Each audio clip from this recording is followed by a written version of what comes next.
देव का ये अभिनंदन स्वीकार कीजिए दोस्तों। बहुत उदास है मेरी कविता, बहुत उदास है मेरी कविता। हो सके तो कुछ बात करो। याद है तुम्हें जिंदगी का ये लंबा सफ़र हमने एक साथ गुजारा था। जिंदगी के हर उलझनों को मिलकर सुलझाया था।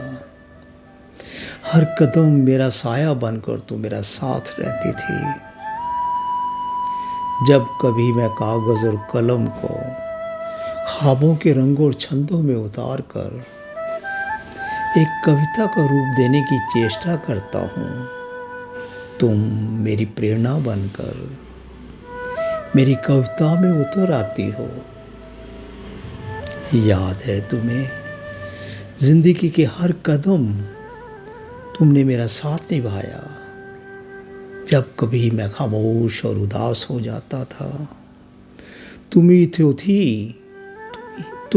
थी जो मुझे अपनी बाहों में भरकर मेरे सारे गम अपने आंचल में सिमेट लेते थे।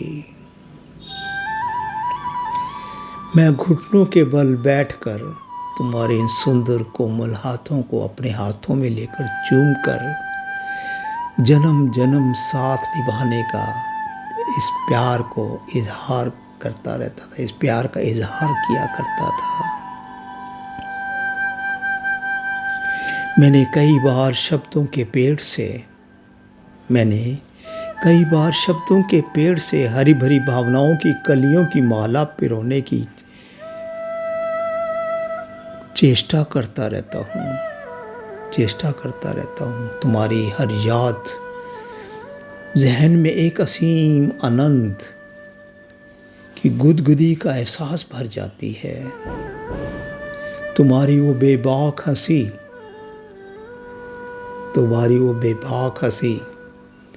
और दिलकश मुस्कुराहट आज भी मेरे जहन में याद बनकर कविता के रूप पे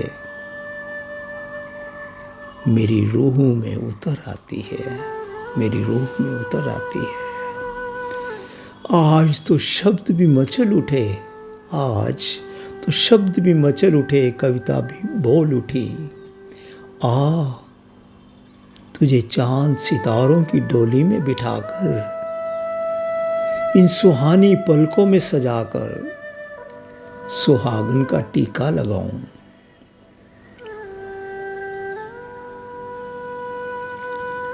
अब तो ले चले दिल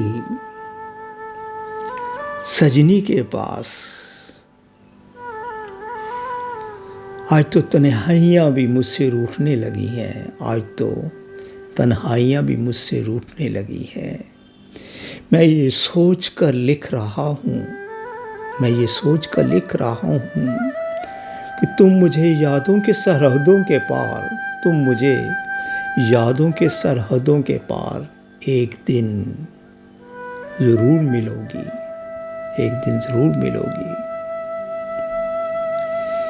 किसी ना किसी रूप में जरूर मिलोगी। वो आज भी गुलाब की सूखी पंखुड़ियाँ भावनाओं की अभिव्यक्ति बनकर एक कविता के रूप में मेरी जिंदगी में फिर से महक उठेंगी। एक कविता के रूप में फिर से मेरी जिंदगी में महक उठेंगी। तुम्हारा देव। Thank you.